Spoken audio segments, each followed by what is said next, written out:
What did you tell them? I told Lori, I said,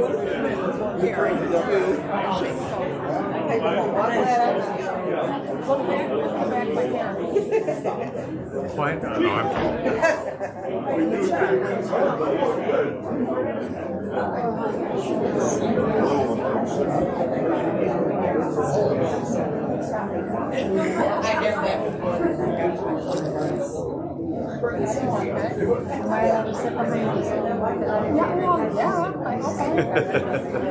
You gotta go sit in the car. Oh, flat. I was like, I sit on last. Oh, yes. Sure. Sit on mine. Starts at the gym. 3 seats with brothers. 14. I have 2 brothers, not 3. Not very good. You have 3? They are all here. Oh my God. 17. They are all here. 650. Are you yeah. How are they all? They're fine.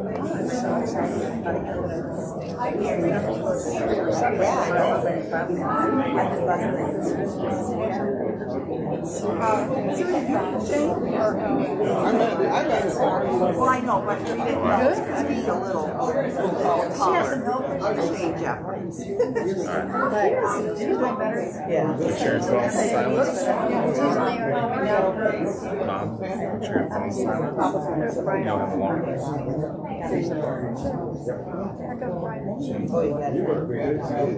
Hi, we're saving you. Oh, wait. Yeah. Are you stuck on it? I like that shit. I like that scene right there. Right. No, that's fine. I use Your yard is going to be beautiful with Mom. I have to get my gardener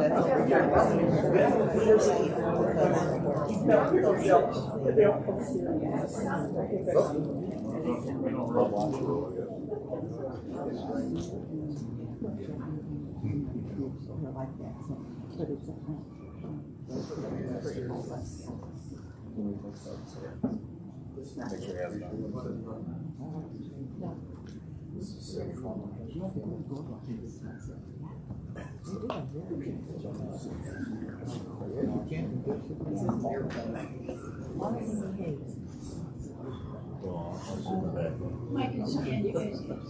You want to, you have a question? Oh my gosh.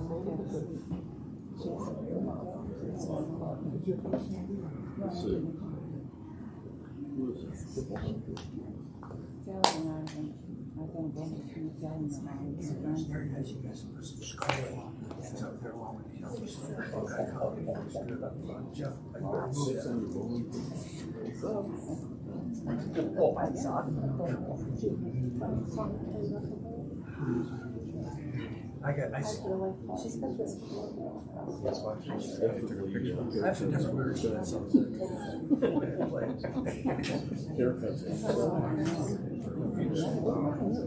I thought you were. I wore it from visiting Joldersma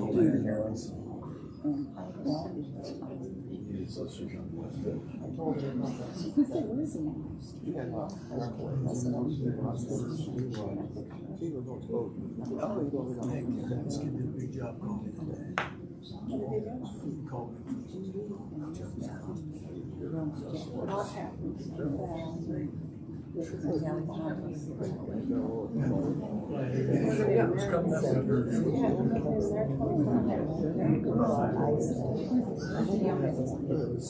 Oh, yeah, yeah.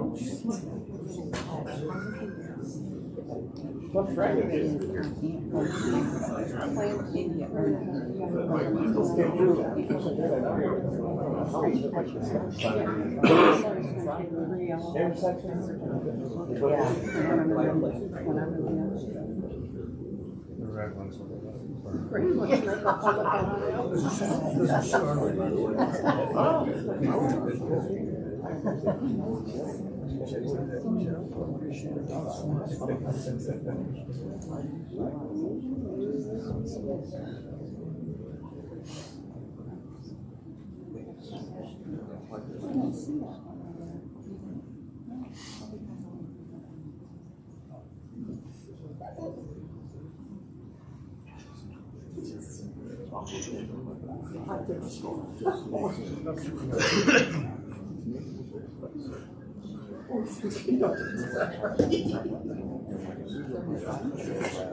Oh, yeah.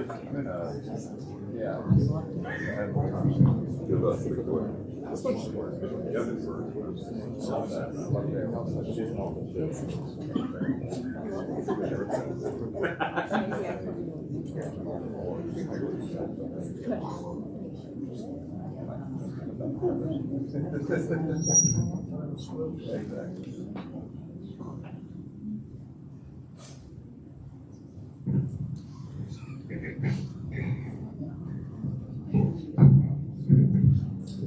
We want to welcome you all here today for this service remembering the life of Jeffrey Reichenbach.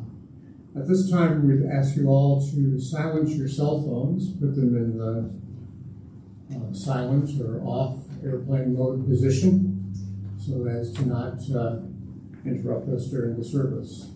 At this time, we'll welcome Pastor Jim Dyke.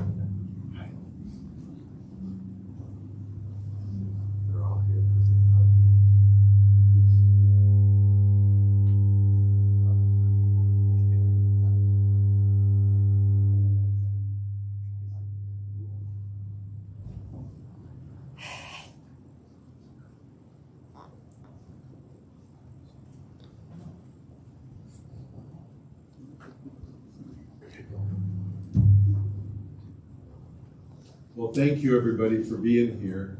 And I hope that, number one, isn't 69 way too young? But do you remember when you used to think it wasn't? And I think the emphasis for us needs to be, let's make the most of every day and every challenge and every person, and let's get over our hurts just as quickly and thoroughly as we can, so that we can enjoy the people and the relationships and the opportunities in our lives. And I hope that everybody, as we reflect on Jeff's life, will think of one or two qualities that kind of come to light as a way of honoring him, that we could practice, his childlike innocence of never pretending to be anybody other than himself. That's a great feature. So I'd like to just start with a real simple little prayer, a little blessing. If you want to find that quiet spot where you are most at home with the God of your understanding, allow me to lead us in a prayer.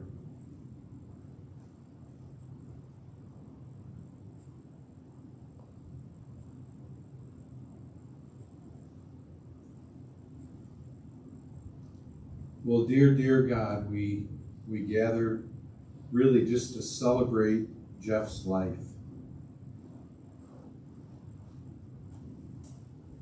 We know that everybody loved him, and we know that you do. So just by way of reminder, dear God, remind Jeff how much love there is for him in this world yet.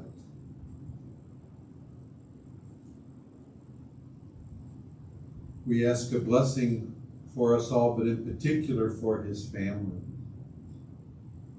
Bless Lori. Bless his sister and her family. Bless Karen and Mike. And bless those very, very important nephews, his godsons, John Michael, Shane Jeffrey. Bless Karen's siblings. Bless his friends and his neighbors, friends from work, friends from his many sports endeavors, friends from the decades. May all of us best remember Jeff and best honor his memory, mostly by the way we live our own lives and by the way we really look out for each other. Amen. At this time, Mike is going to come up and share some thoughts with us.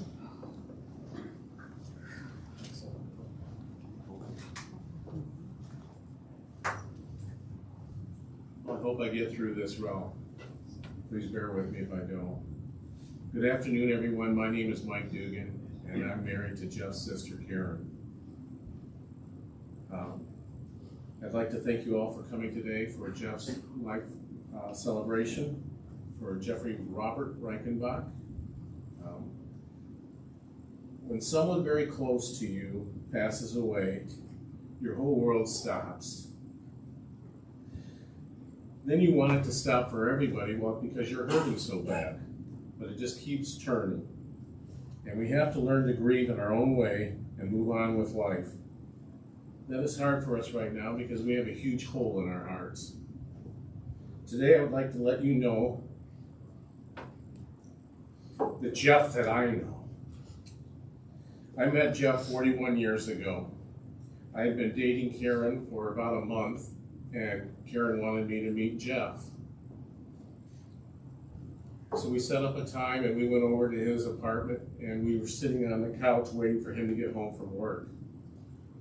Jeff came home from work and I stood up to shake his hand and he walked right by me and said, "Shower."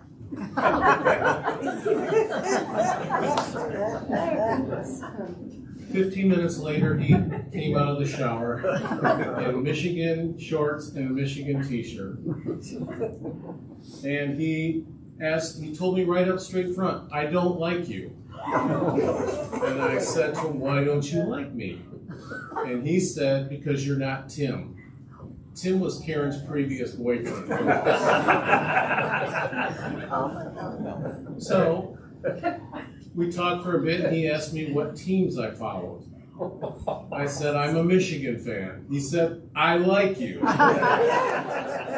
I didn't stop there. I then said, "My second favorite team is Notre Dame." And he said, "I don't like you."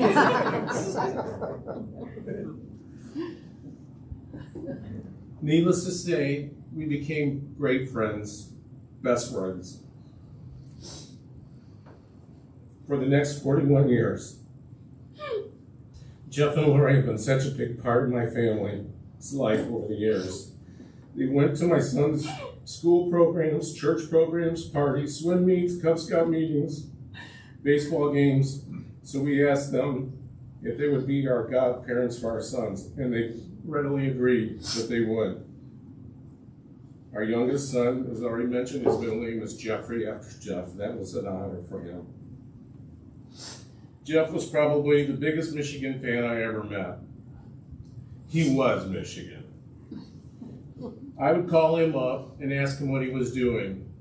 And he would tell me he's watching Michigan's women's field hockey, and Michigan's up 4-1 over Penn State. If Michigan had a gin rummy team, he would watch it on TV. Jeff's wardrobe was not unique, as most of you know.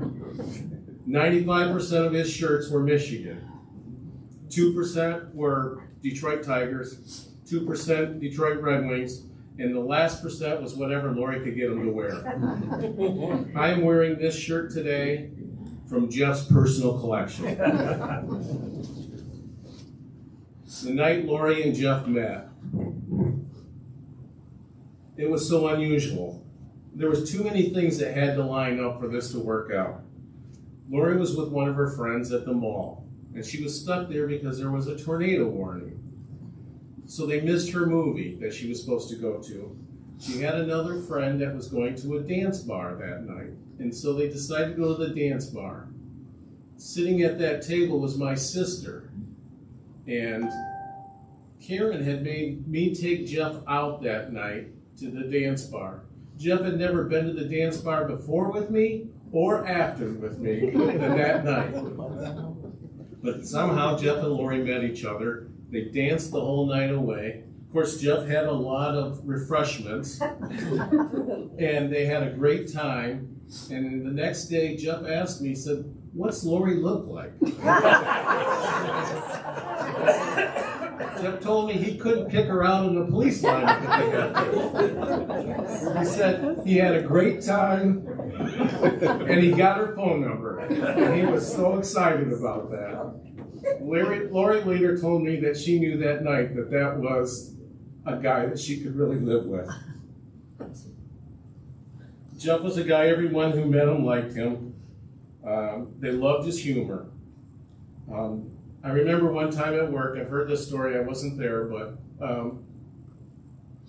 most of you know who the Blue Angels are. They're an air demonstration team from the Navy. And Jeff, the lead pilot in that group will tell them dive or roll right, roll left, smoke on, smoke off, for whatever they've got to do in their maneuvers.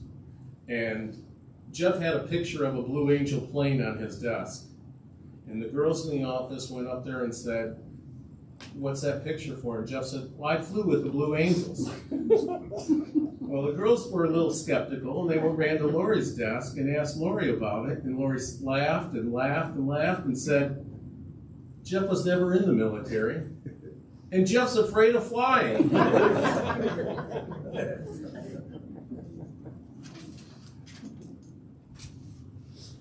Jeff was a very good bowler, and there's a couple of guys that are on his bowling team that are here today. Thanks for coming, gentlemen. I used to tease him that he bowled with the wrong hand because he's left-handed. Jeff was a very good softball player. He hit line drives in the gaps all the time, and I used to tease him that with his wheels, he can turn that double into a single. Jeff coached Little League Baseball with me for 7 years, and my son Shane played. And he told Shane in one of the practices that he would take him deep if he were to step in the box. Shane said, "Step in the box." Jeff hit the first pitch, and it cleared the fence, cleared the batting cages, and almost hit the perimeter fence. And to add insult to injury, Jeff then started running the bases. The kids were trying to stop him. By the time Jeff rounded third, he had 4 or 5 kids hanging on him, and he was laughing so hard, I wasn't sure he was going to make it to home plate. 2 more quick stories about Jeff. He was a great son, brother, husband, brother-in-law, uncle, but he was not a good detective. He just left too many details out of the story. When my mother-in-law was getting married, Jeff and I had one job to do, and we were supposed to go to pick up Aunt Barb and get her to the church on time. And it was in January, and it was snowing like crazy, and so I said, "I'll keep the car running, Jeff. You run in and get her." Jeff runs into the house. 10 minutes go by, he's not back out. 20 minutes go by, he's still not out. Finally, at 30 minutes, I turn the car off and walk inside. Jeff's on the couch watching TV. He says, "She's not ready." I said, "Well, don't you think you could have come out and told me?" He said, "Oh." Another time, Jeff and Lori had appointments, and Lori fell. And she couldn't get up. Jeff couldn't get her up. So Jeff said, "Wait a minute, I'll be right back." And he comes over to my house. This is also in January. And he's in my driveway honking his horn like crazy. I'm in my pajamas and bathrobe. I go out and see what was going on. He said, "Lori fell. Can you come pick her up?" I said, "Sure." So I went in the house, got dressed, took my time, obviously. I got over there. Jeff's in the driveway of his house with the car running.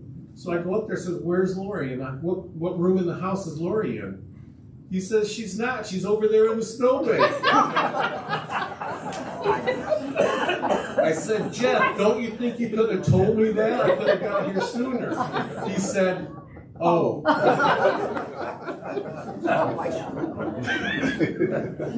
There are many more stories. I loved him so much, and I miss him horribly.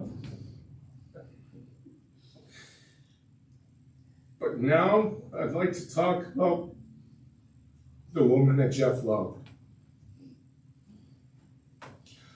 Lori was amazing,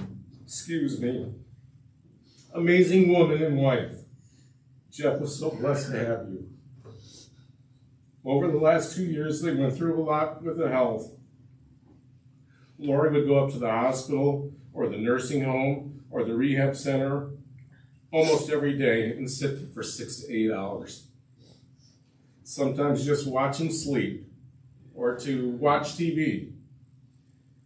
She wanted to be there for him. Jeff and Lori were such a great couple. We're going through a lot right now, and we want to get our worlds rolling again. But Jeff can rest in peace.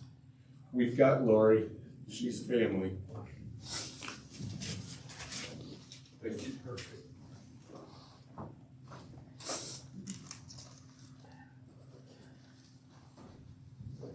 That was just perfect. You know, some of those stories, it's surprising he has any friends. Talking about Jeff. And Lori said I do to all that. We don't know what we say I do to. We're not even sure who we say I do to. But that's sort of the mystery of love. Is you know, with a good, solid marriage, you begin to really discover what you're made of. That's, I think, as a pastor, that's really when the prayer starts, you know, in earnest. That there's only one person we can ever change in a marriage or anywhere, and that's ourselves, and how much we need God's help. Jeff had a lot of challenges, a lot of health challenges, big events. I mean, we could have been here a long time ago with all of his life-threatening challenges, strokes, heart attacks, a really bad heart attack,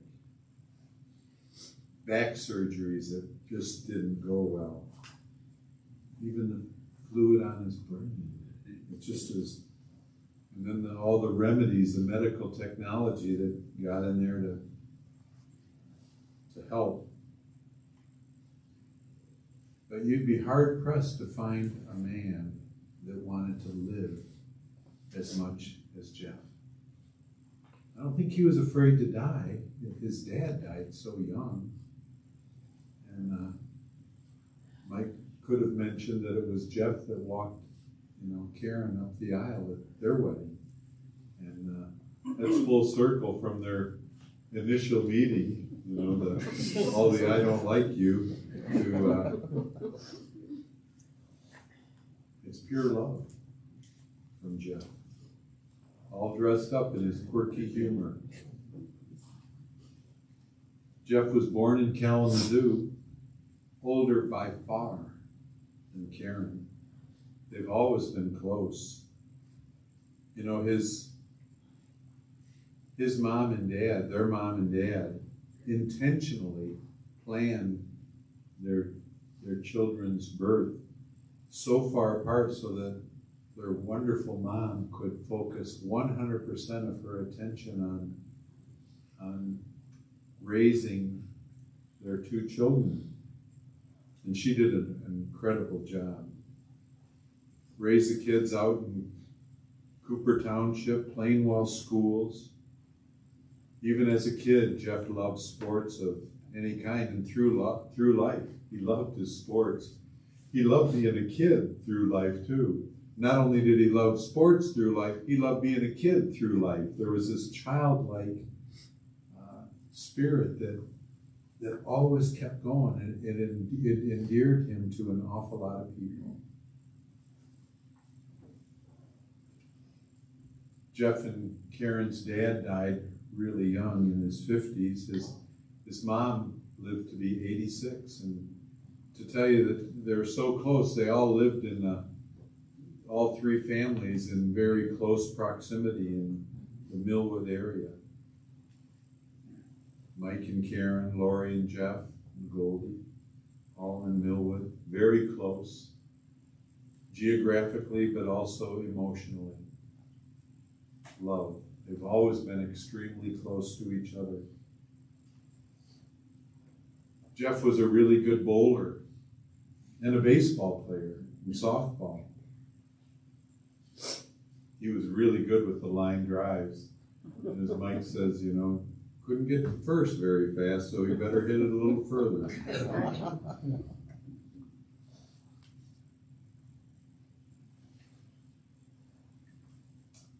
He was quite a teaser, but good-hearted. As a young man, he worked at Edwards Pant Company after high school. Worked at a party store. Don't want to say which one, but it was a really lousy job for him. Imagine the store didn't much like him either, because he thought it was a terrible place. But it helped him realize what he wanted to do and what he didn't want to do. If we can find something that we like doing and then find the wherewithal to do it, we wind up reasonably happy in life. But eventually it squeezed him into starting his own business. And it was Jeff's Deliveries.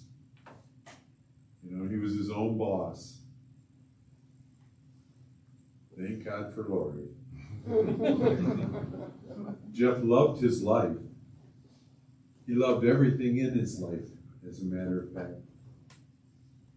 Loved softball, played. That's part of the kid that stayed alive over the decades. Sometimes he was playing 4 or 5 nights a week, really. He worked also for a while for Creative, which he liked very much. But probably his favorite job of all time was working at ProMed. I think there's some ProMed people here today. It was his favorite.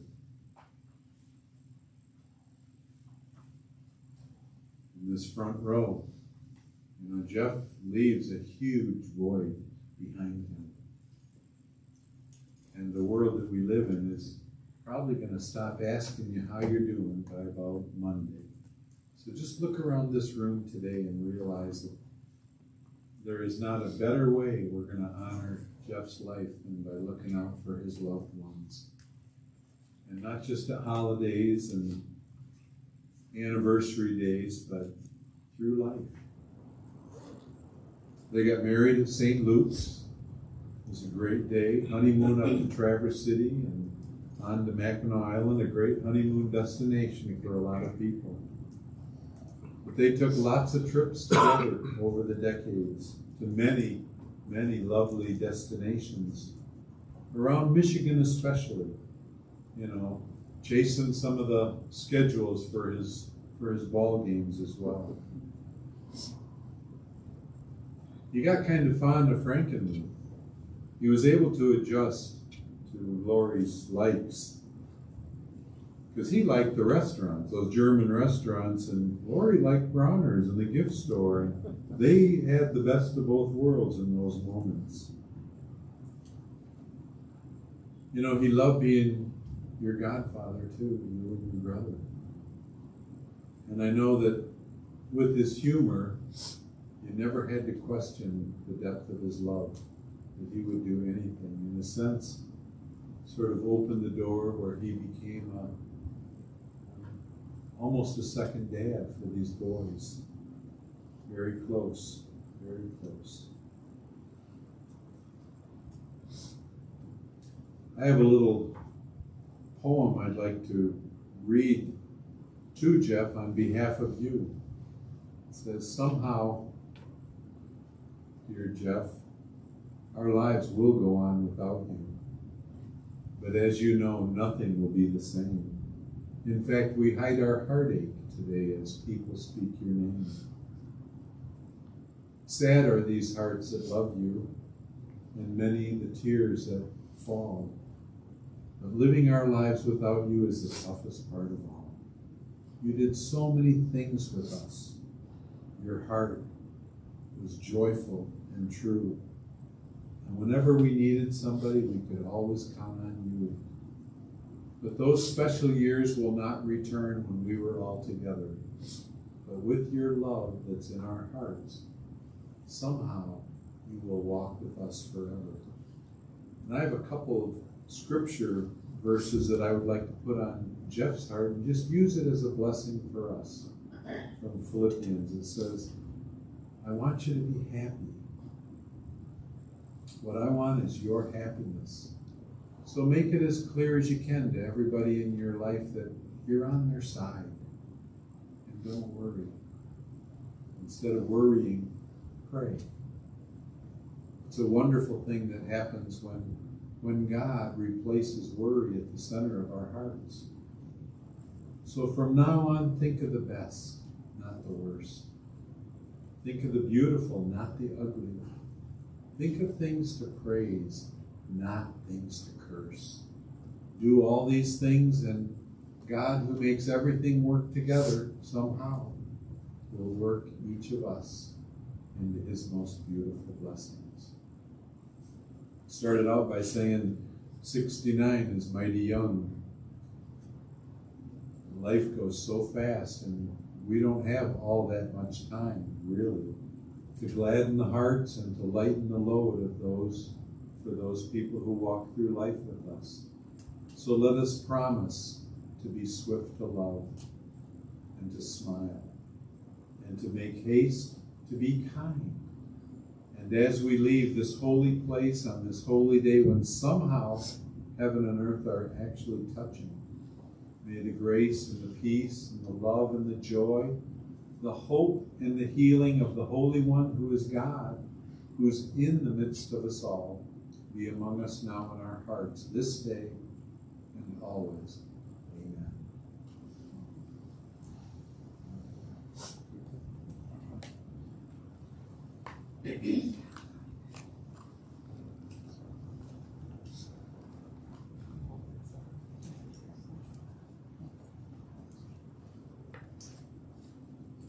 On behalf of the family, I want to thank everyone for being here today. And on behalf of the staff and management of Joldersma Klein, Dan Adams, Brad Bell, and everyone here, I want to say thank you to Lori and Jeff's entire extended family for the opportunity that's been ours to be of service to you at this time. And at this time, we'll be dismissed, and thank you so much again for being here and for your support of Lori and your love for Jeff.